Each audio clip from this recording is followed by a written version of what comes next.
नमस्कार दोस्तों, आज हम देखने वाले हैं साइंस के बहुत ही महत्वपूर्ण टॉपिक रेडियो एक्टिविटी के बारे में।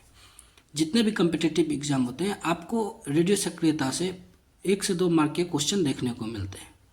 अगर आप इस पूरे वीडियो को देखते हैं और तो आपको 1 से 2 मार्क्स एग्जाम में पक्के हो जाएंगे।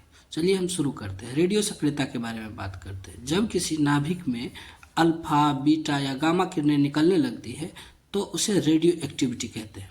रेडियो एक्टिविटी क्या है? जब किसी नाभिक से क्या होता है, अल्फा, बीटा और गामा किरणें निकलने लगती है तो उसे हम रेडियो एक्टिविटी कहते हैं। चूंकि किरणें निकलती है इसलिए इसका नाभिक क्या होगा, अस्थिर होगा। किरणें निकलने के कारण इसका नाभिक अस्थिर होता है और अस्थिर नाभिक के कारण रेडियो सक्रियता का कारण ही है अस्थिर नाभिक का होना। अच्छा, नाभिक अस्थिर कब होगा? नाभिक के स्थिर होने का शर्तें हैं कि जब न्यूट्रॉन और प्रोटॉन का रेशियो 1 से ज़्यादा हो। न्यूट्रॉन और प्रोटॉन का रेशियो 1 से ज़्यादा होगा और 1.5 से अगर न्यूट्रॉन और प्रोटॉन का रेशियो कम होगा तो नाभिक स्थिर होंगे। रेडियो सक्रिय तत्व को मापने का यंत्र जो है, अल्फा और बीटा किरण जो निकलती है उसको मापने के लिए गीगर मूलर काउंटर का इस्तेमाल किया जाता है। गीगर मूलर काउंटर से अल्फा बीटा किरण जो निकलती है उसको मापा जाता है रेडियो सक्रिय तत्व में। और गामा किरण के लिए स्किंटिलेशन काउंटर का इस्तेमाल किया जाता है। स्किंटिलेशन काउंटर गामा किरण के लिए। अल्फा बीटा किरण के लिए कौन सा? Geiger Muller counter. Geiger Muller counter alpha beta किरण के लिए और गामा किरण के लिए स्किंटिलेशन काउंटर। रेडियो एक्टिविटी की अगर इकाई की बात करेंगे तो उसके लिए इस्तेमाल किया जाता है क्यूरी को, रदरफोर्ड को तथा बैकुरल को। अगर हम रेडियो एक्टिविटी के खोजकर्ता की बात करते हैं तो वो कौन थे? तो रेडियो एक्टिविटी के खोजकर्ता जो थे वो थे बैकुरल, हेनरी बैकुरल। और नामांकन मैडम क्यूरी के द्वारा किया गया। रेडियो सक्रियता के नामांकन मैडम क्यूरी के द्वारा किया गया था। और खोजकर्ता कौन थे? Henry Becquerel. रेडियम और पोलोनियम का खोज मैडम क्यूरी के द्वारा किया गया था। जबकि गामा किरण की अगर खोज की बात करते हैं तो गामा किरण का खोज रदरफोर्ड के द्वारा किया गया। गामा किरण का खोज किसके द्वारा किया गया? गामा किरण का खोज रदरफोर्ड के द्वारा किया गया। रेडियो सक्रिय तत्वों का महत्वपूर्ण बिंदु क्या है? तो पीरियोडिक टेबल में 83 के बाद जितने भी तत्व होते हैं वो सभी के सभी क्या है? रेडियो सक्रिय तत्व है। परमाणु क्रमांक 83 के बाद जितने भी तत्व होंगे सब के सब क्या है? रेडियो सक्रिय तत्व है। फ्रांसियम एक ऐसा रेडियो सक्रिय तत्व है जो द्रव अवस्था में पाया जाता है।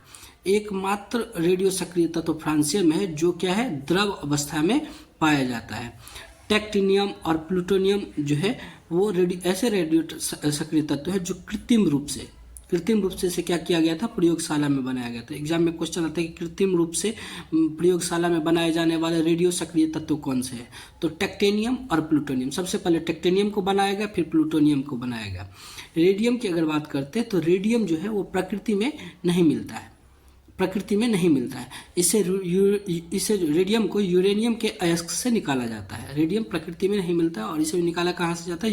यूरेनियम के अयस्क से। प्लूटोनियम का प्रयोग जो है, प्लूटोनियम जो प्रयोगशाला में बनाया गया था, इसका इस्तेमाल पेस मेकर बनाने में किया जाता है। जिस पेस मेकर को कृत्रिम हृदय के नाम से भी जाना जाता है। थोरियम की अगर बात करेंगे तो थोरियम का अयस्क होता है मोनाजाइट। थोरियम का अयस्क क्या है? मोनाजाइट। यूरेनियम को आशा की धातु बोला जाता है, उसे ही येलो केक के नाम से भी जाना जाता है। यूरेनियम को आशा की धातु और येलो केक के नाम से भी जाना जाता है। यूरेनियम का अयस्क होता है पिंच ब्लेंड। क्वेश्चन आता है एग्जाम में कि पिंच ब्लेंड किसका अयस्क है? तो पिंच ब्लेंड जो है यूरेनियम का अयस्क है। और यूरेनियम का दूसरा नाम क्या है? आशा की धातु और yellow cake. Uranium, thorium, uranium, plutonium ये सब कौन से ब्लॉक में आते हैं पीरियोडिक टेबल के? तो यूरेनियम, थोरियम और प्लूटोनियम ये सब एफ ब्लॉक के तत्व हैं जो एक्टिनाइड श्रेणी में पाए जाते हैं। और एक्टिनाइड श्रेणी के जितने भी तत्व होते हैं सभी तत्व रेडियो सक्रिय तत्व हैं। एक्टिनाइड श्रेणी के जितने तत्व होंगे सभी के सभी क्या है? रेडियो सक्रिय तत्व हैं। लेंथेनाइड श्रेणी में केवल एक प्रोमीथियम है। लेंथेनाइड श्रेणी में एक प्रोमीथियम है जिसे हम जो क्या है? रेडियो सक्रिय तत्व है। प्रोमीथियम ही एक है जो क्या है? रेडियो सक्रिय तत्व है। और एक्टिनाइड श्रेणी के सभी तत्व जो है वो रेडियो सक्रिय तत्व हैं।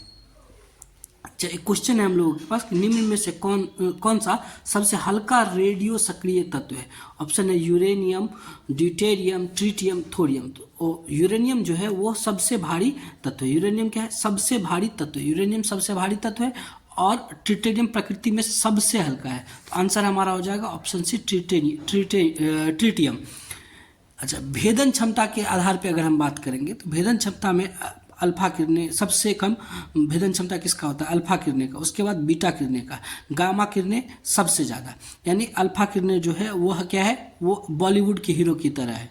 और बीटा किरणें जो है वो क्या है? हॉलीवुड के हीरो की तरह। और गामा किरणें साउथ के हीरो की तरह जो आर पार निकल जाता है।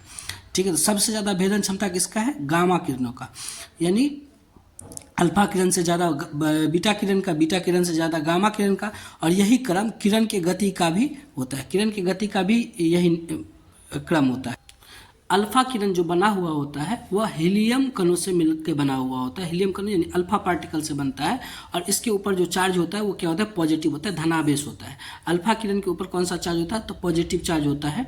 बीटा किरण जो इलेक्ट्रॉन से बनती है, बीटा किरण किससे बनती है? इलेक्ट्रॉन से बनती है। और इलेक्ट्रॉन का चार्ज क्या होता है? निगेटिव होता है। तो बीटा किरण के ऊपर भी क्या होगा? निगेटिव, ऋणावेश होता है। चार्ज जो होगा वो क्या होगा? ऋणावेश होगा।